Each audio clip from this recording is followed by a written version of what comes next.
ઓમ શ્રી પરમાત્મને નમઃ. યથાર્થ ગીતા, શ્રીમદ ભગવદ્ ગીતા, અધ્યાય 5. ત્રીજા અધ્યાયમાં અર્જુને પ્રશ્ન કર્યો હતો કે હે ભગવંત, આપ જ્ઞાન યોગને શ્રેષ્ઠ માનો છો તો મને ભયંકર કર્મોમાં શા માટે જોડો છો? અર્જુનને કર્મયોગની તુલનામાં જ્ઞાન યોગ સરળ લાગતો હતો, કેમ કે જ્ઞાન યોગમાં હાર મળે તો પણ દેવત્વ અને વિજય મળે તો પણ મહામહિમ સ્થિતિની પ્રાપ્તિ, એમ બંને સ્થિતિમાં લાભ જ લાભ દેખાતો હતો. પરંતુ અત્યાર સુધીમાં અર્જુનને એ વાતની ઠીક ઠીક પ્રતીતિ થઈ ચૂકી કે બંને માર્ગોમાં કર્મ તો કરવું જ પડે. યોગેશ્વરે એને શંકામુક્ત થઈને તત્વદર્શી મહાપુરુષનો આશ્રય લેવાની પણ પ્રેરણા આપી, કેમ કે સાચી સમજણ માટે તે એક જ ઉચિત સ્થાન છે. આથી બંને માર્ગોમાંથી એકની પસંદગી કરતા પહેલા એણે નિવેદન કર્યું કે અર્જુન ઉવાચ,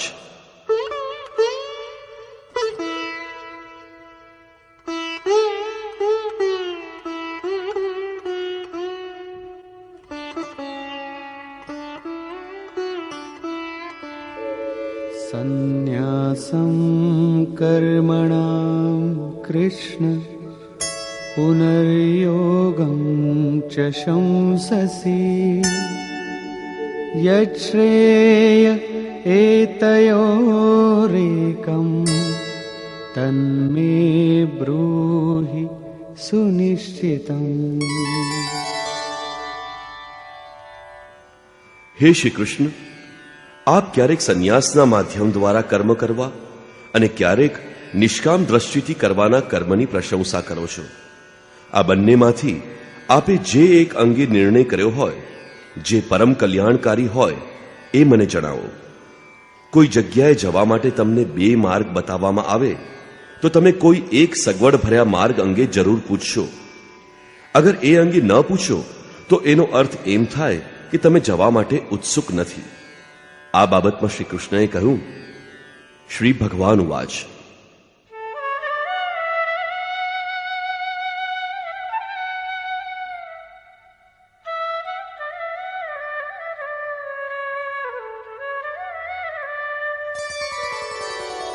સંન્યાસ કર્મયોગશ્ચ નિઃશ્રેયસકરાવુભૌ તયોસ્તુ કર્મ સંન્યાસાત કર્મયોગો વિશિષ્યતે.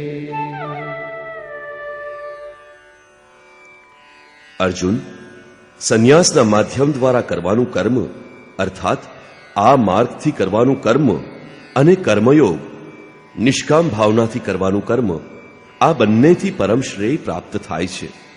પરંતુ આ બંને માર્ગોમાં સંન્યાસ અથવા જ્ઞાન દ્રષ્ટિથી કરાતા કર્મની અપેક્ષાએ નિષ્કામ કર્મયોગ શ્રેષ્ઠ છે. પ્રશ્ન સ્વાભાવિકપણે થાય કે તે માર્ગ શ્રેષ્ઠ કેમ છે?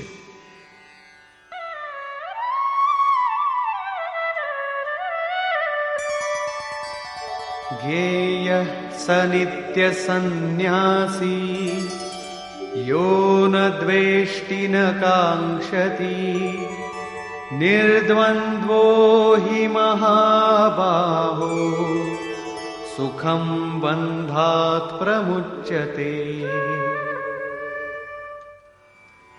હે મહાબાહો અર્જુન, જે કોઈનો દ્વેષ કરતો નથી, કશાની આકાંક્ષા રાખતો નથી, તેને હંમેશા સંન્યાસી જ સમજવો ઉચિત છે. તેને પછી ભલે જ્ઞાન માર્ગ લીધો હોય કે નિષ્કામ માર્ગ અપનાવ્યો હોય, રાગ દ્વેષ વગેરે દ્વંદ્વોથી રહિત તે પુરુષ સુખપૂર્વક ભાવના બંધનમાંથી મુક્તિ મેળવે છે.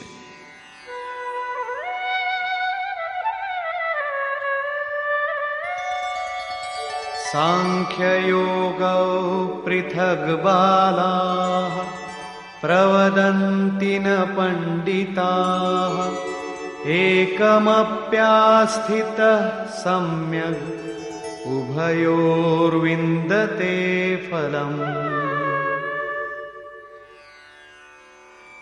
આ માર્ગ અંગેની જેની સમજ હજી ખૂબ અલ્પ છે તે લોકો જ નિષ્કામ કર્મયોગ તથા જ્ઞાનયોગ બંને અલગ અલગ હોવાનું જણાવે છે.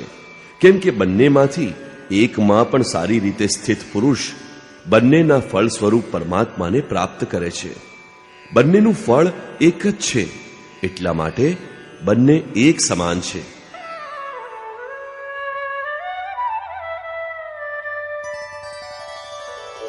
યત સાંખ્યૈ પ્રાપ્યતે સ્થાનમ તદ્યોગૈરપી ગમ્યતે એકમ સાંખ્યં ચ યોગં ચ યહ પશ્યતિ સ પશ્યતિ. સાંખ્યની દ્રષ્ટિ મુજબ કર્મ કરનાર જ્યાં પહોંચે છે ત્યાં જ નિષ્કામ વૃત્તિથી કર્મ કરનાર પણ પહોંચે છે. એટલા માટે જે બંનેને ફળની દ્રષ્ટિએ એક તરીકે જુએ છે એ જ યથાર્થ જ્ઞાનવાળો છે. બંને એક જ સ્થાન ઉપર પહોંચે છે, તો નિષ્કામ કર્મયોગ વિશિષ્ટ શા માટે? શ્રી કૃષ્ણ કહે છે,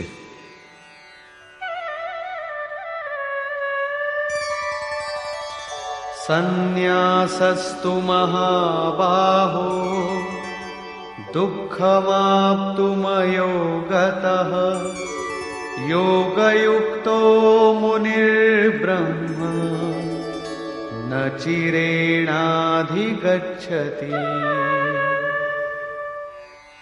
અર્જુન, નિષ્કામ કર્મયોગથી આચરણ કર્યા વિના સંન્યાસ અર્થાત સર્વસ્વનો ન્યાસ પ્રાપ્ત કરવો દુઃખજનક છે. યોગયુક્ત આચરણ ન કરવામાં આવે તો પરમાત્માની પ્રાપ્તિ અસંભવ છે. આથી જ ભગવત સ્વરૂપનું મનન કરનાર મુનિ, જેમની મન સહિત ઇન્દ્રિયો મૌન છે, તે નિષ્કામ કર્મયોગનું આચરણ કરીને પરબ્રહ્મ પરમાત્માને ત્વરિત પ્રાપ્ત કરી લે છે. આના પરથી સ્પષ્ટ થાય છે કે નિષ્કામ કર્મયોગનું જ આચરણ કરવું પડશે. કેમ કે બંને ક્રિયાઓ એક જ છે. તે યજ્ઞની ક્રિયા છે અને તેનો શુદ્ધ અર્થ છે આરાધના. આ બંને માર્ગોમાં દેખાતું અંતર કેવળ કર્તાના દ્રષ્ટિકોણનું છે. એક પોતાની શક્તિ સમજીને આ કર્મમાં પ્રવૃત્ત થાય છે અને બીજો નિષ્કામ કર્મયોગી ઈષ્ટ ઉપર ધ્યાન રાખીને, એના ઉપર આધાર રાખીને આમાં પ્રવૃત્ત થાય છે. ઉદાહરણ તરીકે, એક ખાનગી ટ્યુશન દ્વારા શીખે છે, બીજો નિયુક્ત છે.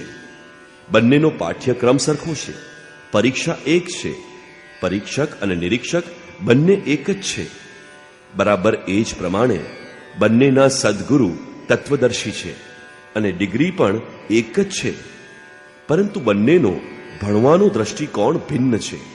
અલબત્ત સંસ્થાગત છાત્રોની સુવિધા વિશેષ રહે છે. પછી શ્રી કૃષ્ણએ જણાવ્યું કે કામ અને ક્રોધ દુર્જય શત્રુ છે. અર્જુન, એને તું માર.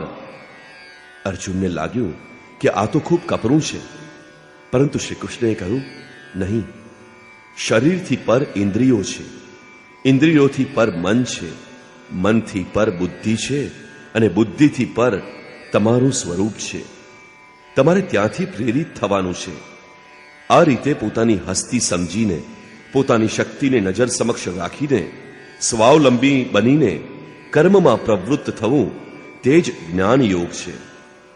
શ્રી કૃષ્ણએ કહ્યું હતું, ચિત્તને ધ્યાનસ્થ બનાવીને કર્મો મારામાં સમર્પિત કરીને આશા, મમતા અને સંતાપ રહિત થઈને યુદ્ધ કર. સમર્પણની ભાવના સાથે ઇષ્ટ તત્વ ઉપર શ્રદ્ધા રાખીને કર્મમાં પ્રવૃત્ત થવું એ જ નિષ્કામ કર્મયોગ છે. બંનેની ક્રિયા એક જ છે અને પરિણામ પણ એક જ છે. આના ઉપર ભાર મૂકીને શ્રી કૃષ્ણએ અહીં કહ્યું છે કે યોગનું આચરણ કર્યા વિના સંન્યાસ અર્થાત શુભાશુભ કર્મોનો અંત આણવો અશક્ય છે. શ્રી કૃષ્ણના કહેવા પ્રમાણે એવો કોઈ યોગ નથી કે જેમાં હાથ ઉપર હાથ રાખીને બેઠા બેઠા કહો કે હું પરમાત્મા છું, શુદ્ધ છું, બુદ્ધ છું, મારા માટે ન તો કર્મ છે ન બંધન, હું સારું ખરાબ કાંઈ પણ કરતો દેખાવું પણ છું, પરંતુ ઇન્દ્રિયો તો પોતાના અર્થોમાં પ્રવૃત્ત રહે છે. આવું પાખંડ શ્રી કૃષ્ણના શબ્દોમાં કદાપી નથી. સાક્ષાત યોગેશ્વર પણ પોતાના અનન્ય સખા અર્જુનને કર્મ વિના તો આ સ્થિતિ ન જ આપી શક્યા. તેઓ આવું કરી શક્યા હોત તો ગીતાની આવશ્યકતા જ નહોતી. કર્મ તો કરવું જ પડે. કર્મ કરીને જ સંન્યાસની સ્થિતિ પ્રાપ્ત કરી શકાય અને યોગયુક્ત પુરુષને સત્વર પરમાત્મા પ્રાપ્ત થઈ જાય છે. યોગયુક્ત પુરુષના લક્ષણો કયા છે? આ બાબતમાં ભગવાન કહે છે,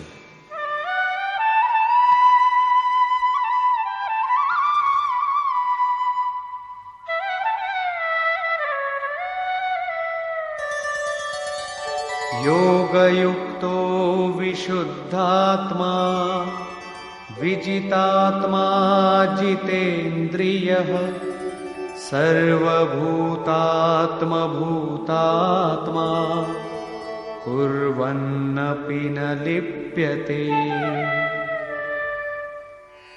વિજિતાત્મા, જેનું શરીર વિશેષ રૂપથી જીતવામાં આવ્યું છે. જીતેન્દ્રિય, જેની ઇન્દ્રિયો જીતવામાં આવી છે. અને વિશુદ્ધાત્મા, જેનું અંતઃકરણ વિશેષ રૂપથી શુદ્ધ છે એવો પુરુષ. સર્વભૂતાત્મા ભૂતાત્મા, સંપૂર્ણ ભૂત પ્રાણીઓના મૂળ સ્ત્રોત પરમાત્મા સાથે એકાત્મ ભાવરૂપી યોગથી જોડાયેલ છે. તે કર્મ કરે છે પરંતુ તેનાથી લેપાતો નથી. તો કર્મ શા માટે કરે છે? પાછળ રહેનાર વ્યક્તિઓમાં પરમ કલ્યાણકારી બીજનો સંગ્રહ કરવા માટે. લેપાતો કેમ નથી? કેમ કે સમગ્ર પ્રાણી જગતના મૂળ ઉદ્ગમ એવા પરમ તત્વ પરમાત્મામાં, તે તત્વમાં તે સ્થિત થઈ ગયો છે. હવે આગળ કશું રહેતું નથી કે જેની તે શોધ કરે.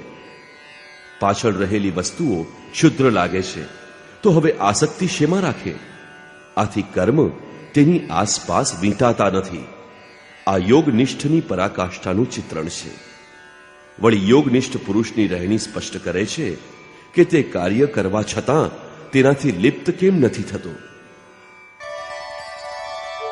નૈવ કિંચિત કરોમીતિ યુક્તો મન્યેત તત્વવિદ પશ્યન શૃણ્વન સ્પૃશન જિઘ્રન અશ્નન ગચ્છન સ્વપન શ્વસન પ્રલપન વિસૃજન ગૃહ્ણન ઉન્મિષન નિમિષન્નપી ઇન્દ્રિયાણીન્દ્રિયાર્થેષુ વર્તન્ત ઇતિ ધારયન.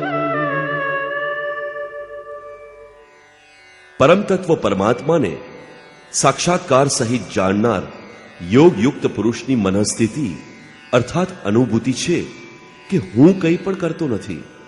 આ એની કલ્પના નથી, પરંતુ આ સ્થિતિ એણે કર્મ કરીને પ્રાપ્ત કરી છે. જેમ યુક્તો મન્યેત, હવે પરમ તત્વની પ્રાપ્તિ બાદ તે સર્વ કાંઈ સાંભળતો, સ્પર્શ કરતો, સૂંઘતો, ભોજન કરતો, ગમન કરતો, સૂઈ જતો, શ્વાસ લેતો, ત્યાગ કરતો, ગ્રહણ કરતો, આંખ ખોલતો અને મીચતો, એમ તમામ કાર્યો કરતો હોવા છતાં પણ ઇન્દ્રિયો પોતાના કાર્યો કરે છે એવી ધારણા ધરાવે છે.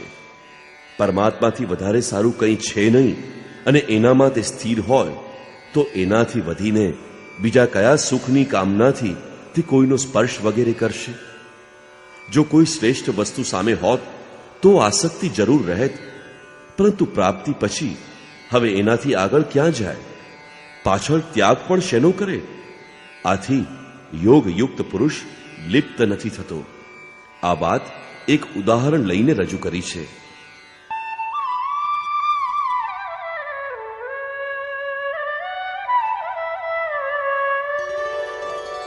બ્રહ્મણ્યાધાય કર્માણિ સંગમ ત્યક્ત્વા કરોતિ યહ લિપ્યતે ન સ પાપેન પદ્મપત્રમિવાંભસા.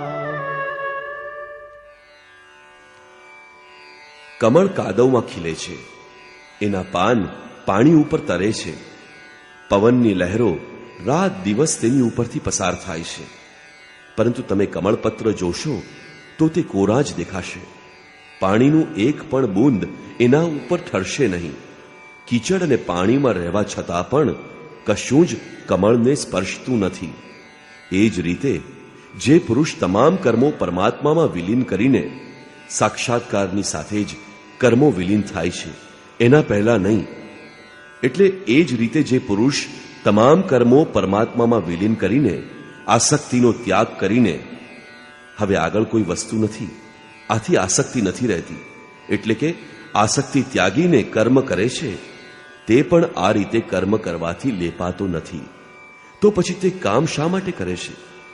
તે કર્મ કરે છે તમે સૌ લોકો માટે, સમાજના કલ્યાણ માટે, પાછળ રહેનારાના માર્ગદર્શન માટે.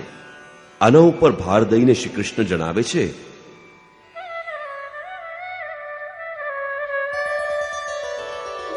કાયેન મનસા બુદ્ધ્યા કેવલૈરિન્દ્રિયૈરપી યોગિનઃ કર્મ કુર્વન્તિ સંગમ ત્યક્ત્વાત્મશુદ્ધયે.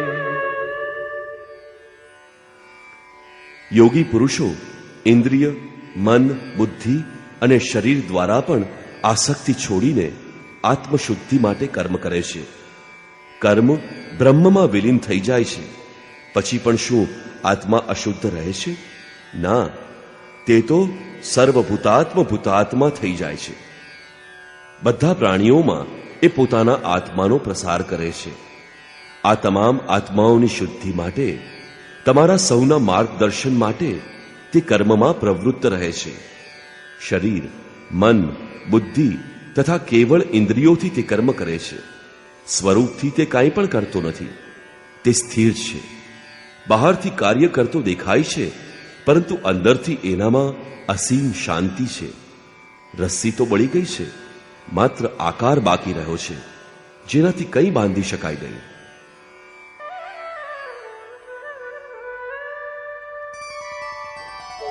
યુક્ત કર્મફલમ ત્યક્ત્વા શાંતિમાપ્નોતિ નૈષ્ઠિકીમ અયુક્ત કામકારેણ ફલે સક્તો નિબધ્યતે.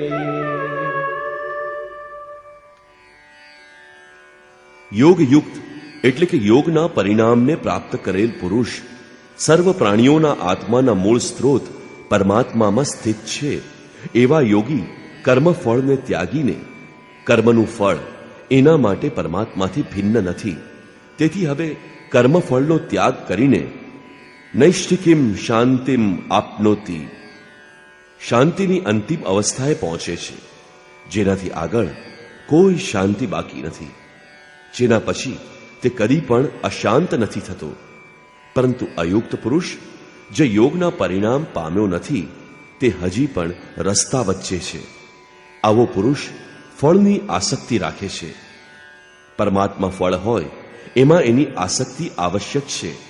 આથી ફળમાં આસક્ત હોવા છતાં કામકારેણ નિબધ્યતે, તે કામના કરીને બંધનયુક્ત બને છે. અર્થાત પ્રાપ્તિ ન થાય ત્યાં સુધી કામના જાગ્રત રહે છે. આથી સાધકે પ્રાપ્તિ સુધી સાવધાન રહેવું જોઈએ. મહારાજજી હંમેશા કહેતા કે હા, આપણે સહેજ પણ અલગ રહીએ અને ભગવાન અલગ છે તો માયા કામયાબ થઈ શકે છે. કાલે પ્રાપ્તિ થવાની હોય, પરંતુ આજે તો તે અજ્ઞાની છે. આથી પ્રાપ્તિ થાય ત્યાં સુધી સાધકે સાવધાન રહેવું જોઈએ. હવે આગળ જોઈએ.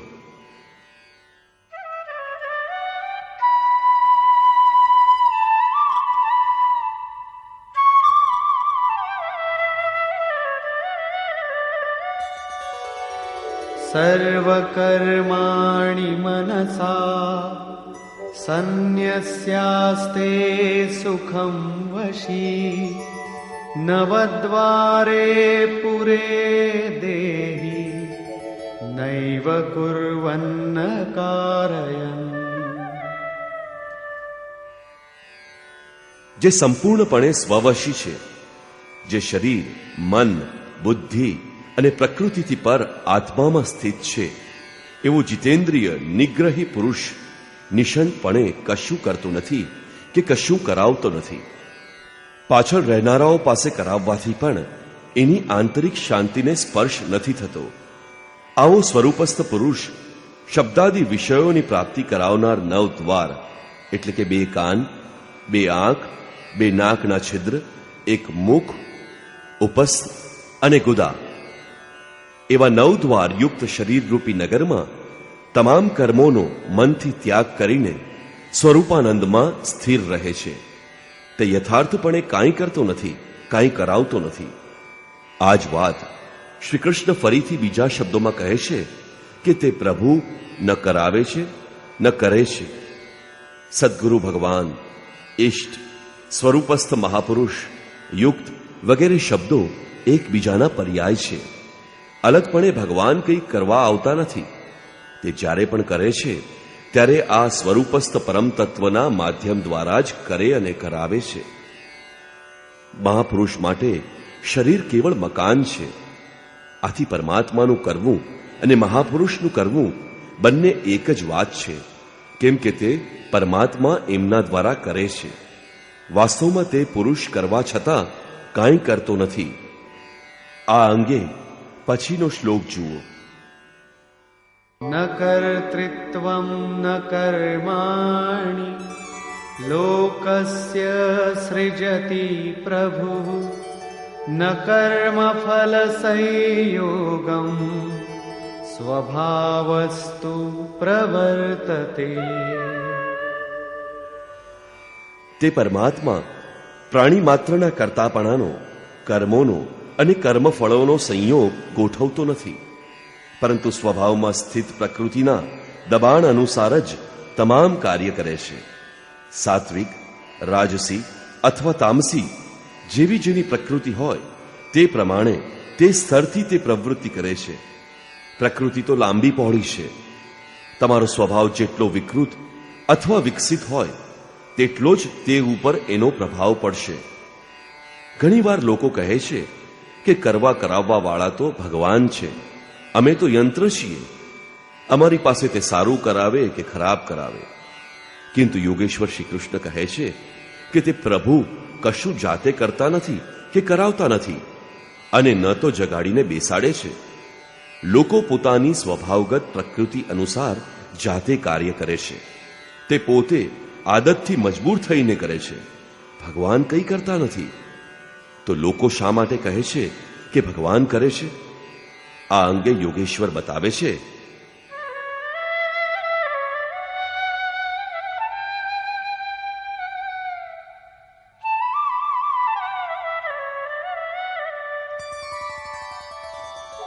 નાદત્તે કસ્યચિત પાપમ ન ચૈવ સુકૃતમ વિભુઃ અજ્ઞાનેનાવૃતમ જ્ઞાનમ તેન મુહ્યન્તિ જંતવઃ. હમણાં જેમને પ્રભુ કહ્યા એમને જ અહીં વિભુ કહેવામાં આવ્યા છે, કેમ કે તે સંપૂર્ણ વૈભવ યુક્ત છે. પ્રભુતા અર્થાત વૈભવથી યુક્ત પરમાત્મા ન કોઈના પાપ કર્મને અને ન કોઈના પુણ્ય કર્મને ગ્રહણ કરે છે. તો પછી લોકો એમ શા માટે કહે છે? એટલા માટે કે અજ્ઞાનથી જ્ઞાન ઢંકાયેલું છે. એને હજુ સાક્ષાત્કાર સહિત જ્ઞાન પ્રાપ્ત નથી થયું. તે હજુ જંતુ છે. મોહવશ તે કંઈ પણ કહી શકે. જ્ઞાનથી શું થાય? આને સ્પષ્ટ કરે છે. જ્ઞાનેન તુ તદજ્ઞાનમ યેષામ નાશિતમાત્મનઃ તેષામાદિત્યવજ્ જ્ઞાનમ પ્રકાશયતિ તત્પરમ. જેના અંતઃકરણનું તે અજ્ઞાન, જેણે જ્ઞાનને ઢાંકી રાખ્યું હતું, આત્મ સાક્ષાત્કાર દ્વારા નષ્ટ થાય છે. અને આ રીતે જેણે જ્ઞાન પ્રાપ્ત કરી લીધું છે એનું એ જ્ઞાન સૂર્યની જેમ પરમ તત્વ પરમાત્માને પ્રકાશિત કરે છે. શું પરમાત્મા અંધકારનું નામ છે? ના, એ તો સ્વયં પ્રકાશરૂપ દિન રાતી સ્વયં પ્રકાશરૂપ છે. તે પ્રકાશરૂપ હોવા છતાં આપણા ઉપભોગ માટે તો નથી, તે દેખી શકાતા તો નથી. જ્ઞાનથી અજ્ઞાનનું આવરણ હટી જાય છે ત્યારે એનું તે જ્ઞાન સૂર્ય સમાન પરમાત્માને પોતાનામાં પ્રવાહિત કરી લે છે. પછી એ પુરુષ માટે ક્યાંય અંધકાર રહેતો નથી. એ જ્ઞાનનું સ્વરૂપ શું છે?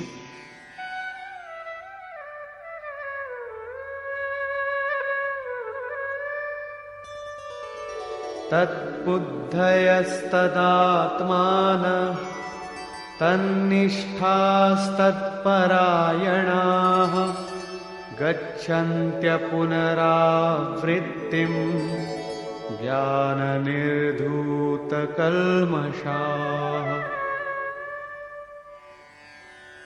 તે પરમ તત્વ પરમાત્માને અનુરૂપ બુદ્ધિ હોય, તત્વને અનુરૂપ પ્રવાહિત મન હોય, પરમ તત્વ પરમાત્મામાં એકાત્મ ભાવરૂપ એની રહેણી હોય અને એમાં જ લીન હોય, એનું નામ જ્ઞાન છે. જ્ઞાન એ કોઈ બકવાસ કે મિથ્યા ચર્ચા નથી. આ જ્ઞાનથી પાપ મુક્ત બનેલો પુરુષ પરમ ગતિને પ્રાપ્ત કરે છે, જ્યાં પછી ફરી જન્મ લેવાનો રહેતો નથી. પરમ ગતિને પ્રાપ્ત કરનાર, સંપૂર્ણ જાણકારી ધરાવનાર પુરુષ જ પંડિત તરીકે ઓળખાય છે.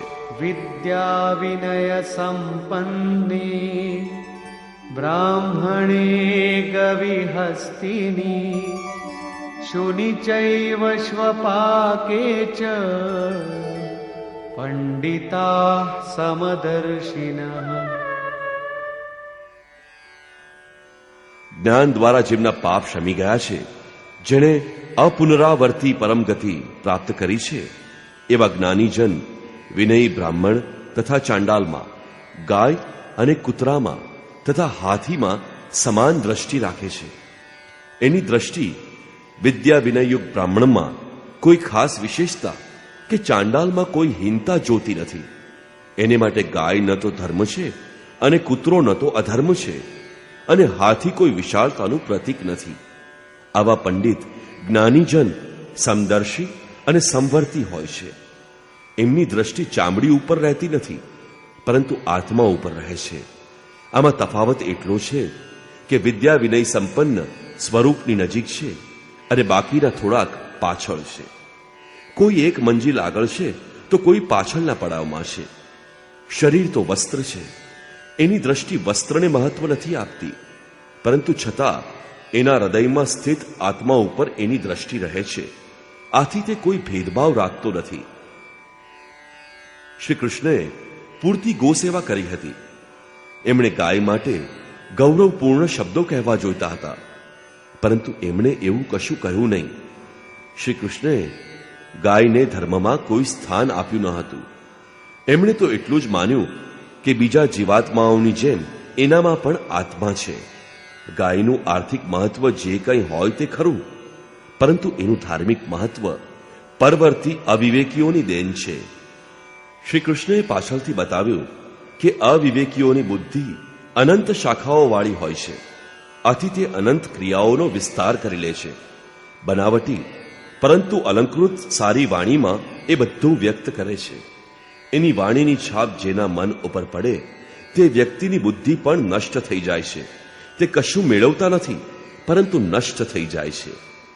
જ્યારે નિષ્કામ કર્મયોગમાં, હે અર્જુન, નિર્ધારિત ક્રિયા એક જ છે, યજ્ઞની પ્રક્રિયા, આરાધના. ગાય, કૂતરો, હાથી, પીપળો, નદી વગેરેનું ધાર્મિક મહત્વ આ અનંત શાખાઓ ધરાવનારાની ભેટ છે. આ બધી વસ્તુઓનું કોઈ ધાર્મિક મહત્વ હોત તો શ્રી કૃષ્ણએ એની વાત જરૂર કરી હોત. હા, પ્રારંભિક કાળમાં મંદિર, મસ્જિદ વગેરે પૂજાના સ્થળો અવશ્ય હોય છે. ત્યાં પ્રેરણાદાયક સામૂહિક ઉપદેશ અપાય છે. એની ઉપયોગિતા પણ છે. તે ધર્મોપદેશ કેન્દ્ર છે.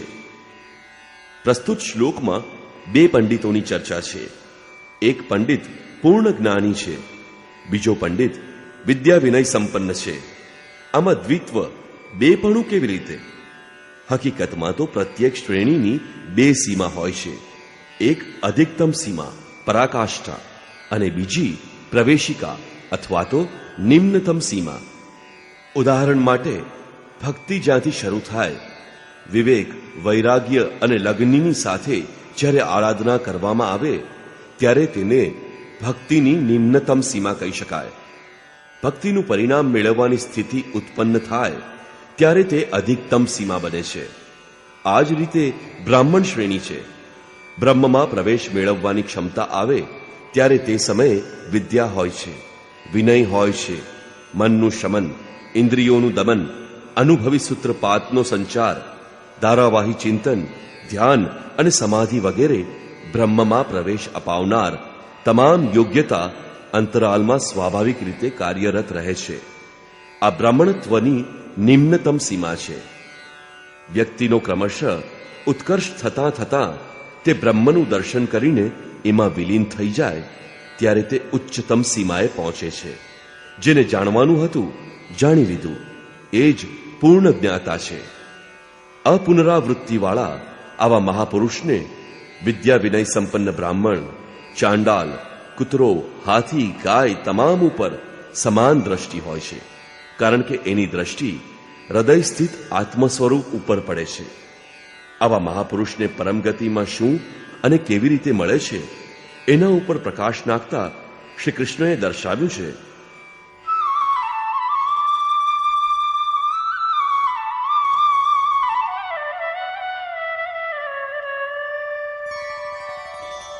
इहैव तैर्जितः सर्गो येषां साम्ये स्थितं मनः निर्दोषं हि समं ब्रह्म तस्माद् ब्रह्मणि ते स्थिताः.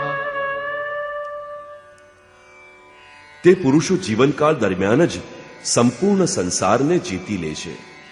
જેઓનું મન સમત્વમાં સ્થિત છે. મનના સમત્વને સંસાર જીતવા સાથે શો સંબંધ? સંસાર મટી જાય છે તો પછી પુરુષ ક્યાં રહ્યો? શ્રી કૃષ્ણ કહે છે, નિર્દોષમ હિ સમ બ્રહ્મ. તે બ્રહ્મ નિર્દોષ અને સમ છે. અહીં એનું મન પણ નિર્દોષ અને સમસ્થિતિવાળું થઈ ગયું. તસ્માત બ્રહ્મણી તે સ્થિતાહ. એટલા માટે તે બ્રહ્મમાં સ્થિત થઈ જાય છે. આનું જ નામ છે અપુનરાવર્તનીય પરમગતિ. આ ક્યારે મળે છે?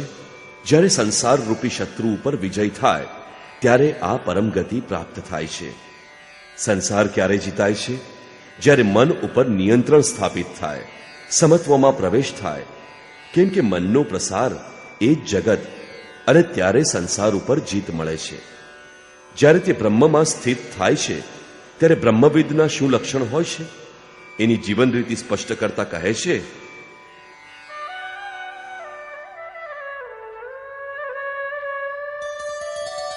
न प्रहिष्येत् प्रियं प्राप्य नो द्विजेत् प्राप्य चाप्रियं स्थिरबुद्धिरसम्मूढो ब्रह्मविद् ब्रह्मणि स्थितः. એને કોઈ પ્રિય અપ્રિય હોતું નથી. આથી જ જેને લોકો પ્રિય સમજે છે તેને મેળવીને તે હર્ષ પામતો નથી, અને જેને લોકો અપ્રિય સમજે છે, જેમાં ધર્માવલંબી ચિહ્ન લગાડે છે, એને મેળવીને તે ઉદ્વેગ પામતો નથી. આવો સ્થિર બુદ્ધિ, અસમ્મૂઢ, સંશય રહિત બ્રહ્મવિદ, બ્રહ્મ સાથે સંયુક્ત બ્રહ્મવેદતા, બ્રહ્મણી સ્થિત, પરાત પર બ્રહ્મમાં સદૈવ સ્થિત છે. બાહ્ય સ્પર્શેષ્વસક્તાત્મા વિંદત્યાત્મનિ યત સુખમ સ બ્રહ્મયોગયુક્તાત્મા સુખમક્ષયમશ્નુતે. બાહ્ય સંસારી વિષય ભોગોમાં અનાસક્ત પુરુષ અંતરાત્મામાં જે સ્થિત સુખ છે તેને પામે છે. તે પુરુષ બ્રહ્મયોગ યુક્ત આત્મા, પરબ્રહ્મ પરમાત્માની સાથેના મિલનથી યુક્ત આત્માવાળો છે. આથી જ તે અક્ષય આનંદનો અનુભવ કરે છે. જે આનંદનો કદાપી ક્ષય થતો નથી તે આનંદનો ઉપભોગ કોણ કરી શકે છે? જે બાહ્ય વિષય ભોગમાં અનાસક્ત હોય તે. તો શું ભોગ બાધક છે? ભગવાન શ્રી કૃષ્ણ કહે છે,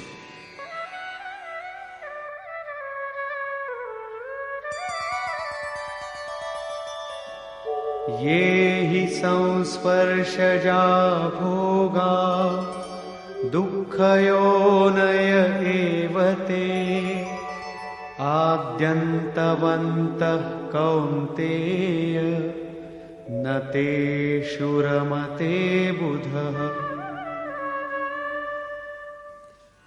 કેવળ ચામડી જ નહીં પરંતુ તમામ ઇન્દ્રિયો સ્પર્શ કરે છે. જોવું એ આંખનો સ્પર્શ છે, સાંભળવું કાનનો સ્પર્શ છે. આ રીતે ઇન્દ્રિયો અને વિષયોના સંયોગોથી ઉત્પન્ન થનાર તમામ ભોગ ભોગવવામાં તો સુખ જ જણાય છે, પરંતુ નિશંકપણે તે તમામ દુઃખયોનય દુઃખદ યોનિઓનું જ કારણ છે. આ ભોગ જ યોનિઓનું કારણ છે.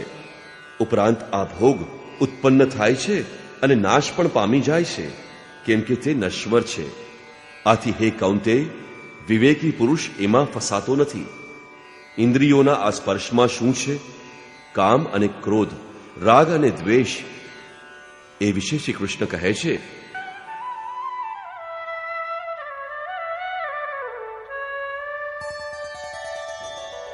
શક્નોતિ હૈવ યઃ સોઢું પ્રાક્શરીર વિમોક્ષણાत् કામક્રોધોદ્ભવં વેગં સયુક્તઃ સ સુખી નરઃ।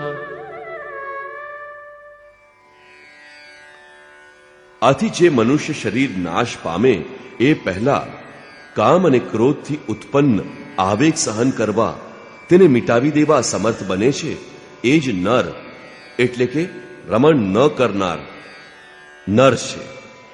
તે જ આ લોકમાં યોગયુક્ત છે અને તે જ સુખી છે.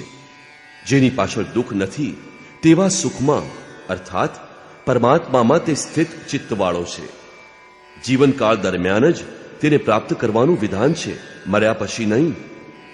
સંત કબીરે આ અંગે સ્પષ્ટ કહ્યું છે, અબધુ જીવત મેં કર આશા. તો શું મુક્તિ મર્યા પછી નથી થતી? તેઓ કહે છે, મુએ મુક્તિ ગુરુ કહે સ્વાર્થી, જૂઠા દે વિશ્વાસા. આજ યોગેશ્વર શ્રી કૃષ્ણનું કથન છે કે શરીર હયાત હોય ત્યારે મરણ પૂર્વે જે પુરુષ કામ ક્રોધના આવેગને નાશ કરવામાં સક્ષમ બને છે, એ પુરુષ આ લોકમાં યોગી છે, તે જ સુખી છે. કામ ક્રોધ બાહ્ય સ્પર્શ જ શત્રુ છે, એને જ તમે જીતી લો. આ પુરુષના લક્ષણ ફરીથી ભગવાન બતાવે છે, યોંતઃ સુખોંતરારામઃ તથાંતર્જ્યોતિરેવ યઃ સ યોગી બ્રહ્મનિર્વાણં બ્રહ્મભૂતોધિગચ્છતિ। જે વ્યક્તિ અંતરાત્મામાં સુખવાળો, અંતરારામઃ અંતરાત્મામાં આરામવાળો તથા અંતરાત્મામાં જ પ્રકાશવાળો એટલે કે સાક્ષાત્કારવાળો છે, તે જ યોગી બ્રહ્મભૂત બ્રહ્મની સાથે એક થઈને બ્રહ્મ નિર્વાણમ વાણીથી પર બ્રહ્મ શાશ્વત બ્રહ્મને પ્રાપ્ત કરે છે. અર્થાત પ્રથમ વિકારો કામ ક્રોધોનો અંત અને ત્યારબાદ દર્શન અને પછી પ્રવેશ. હવે આગળ જોઈએ.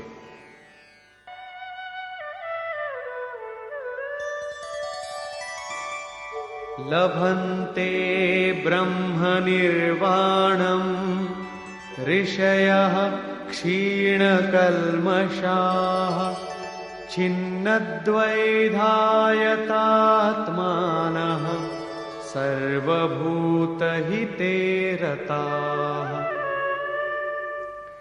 પરમાત્માનો સાક્ષાત્કાર થતા જેમનું પાપ નષ્ટ થઈ ગયું છે, જેમની દુવિધા ડામાડોળપણું દૂર થઈ ગયું છે, જે પ્રાણી માત્રના હિતના કામોમાં પ્રવૃત્ત છે, પરમ તત્વની પ્રાપ્તિ કરનાર જ આવું કરી શકે. જે પોતે જ ખાડામાં પડ્યો છે તે બીજાને શું બહાર કાઢે? આથી કરુણા મહાપુરુષનો સ્વાભાવિક ગુણ બને છે. તે યતાત્મનઃ જીતેન્દ્રિય બ્રહ્મવિદ પુરુષ શાંત પરબ્રહ્મને મેળવે છે. આ મહાપુરુષની સ્થિતિ ઉપર પ્રકાશ નાખતા કહે છે,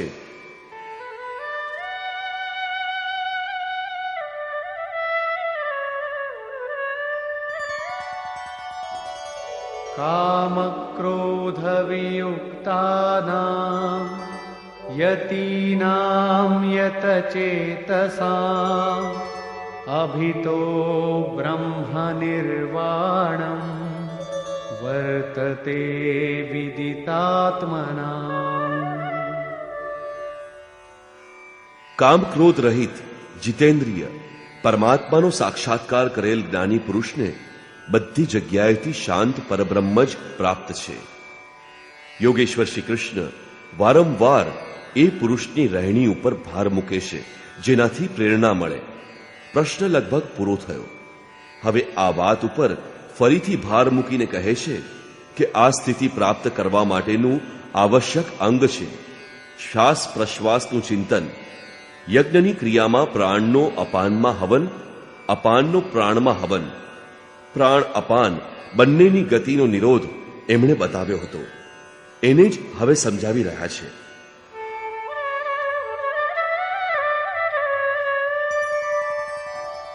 સ્પર્શાન કૃત્વા બહિર્બાહ્યાન ચક્ષુશ્ચૈવાંતરે ભ્રુવોઃ પ્રાણાપાનૌ સમૌ કૃત્વા નાસાભ્યંતરચારિણૌ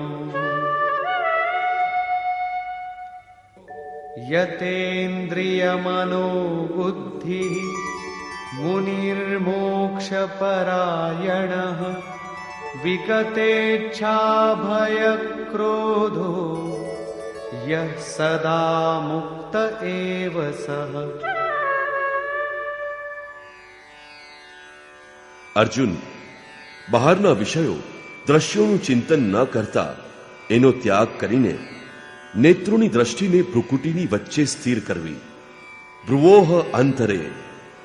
આનો અર્થ એ નથી કે આંખોની વચ્ચે કે ભ્રમરોની વચ્ચે ક્યાંક દેખવાની ભાવનાથી દ્રષ્ટિ સ્થિર કરવી. ભ્રુકુટીની વચ્ચેનો સ્પષ્ટ અર્થ એ છે કે સીધા બેસવાથી દ્રષ્ટિ ભ્રુકુટીની બરાબર વચ્ચેથી સીધે સીધી આગળ પડે. ડાબા જમણી આમ તેમ ક્યાંય ન જુએ.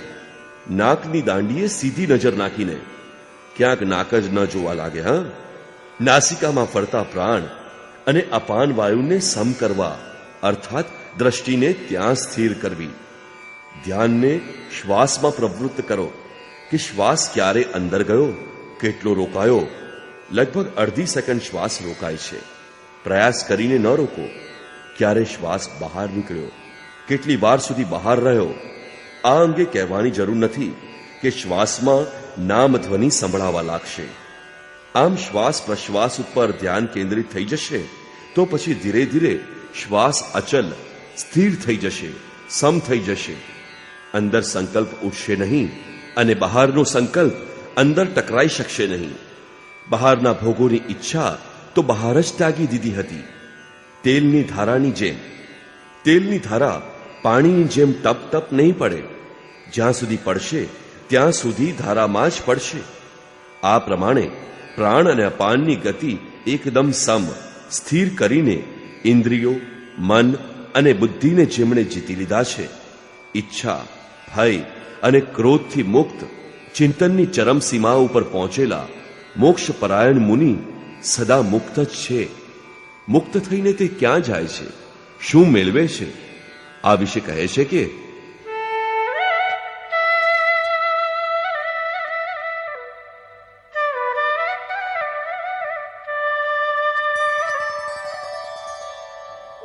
ભોક્તારં યજ્ઞતપસાં સર્વલોકમહેશ્વરં સુહૃદં સર્વભૂતાનાં જ્ઞાત્વા માં શાન્તિમૃચ્છતિ.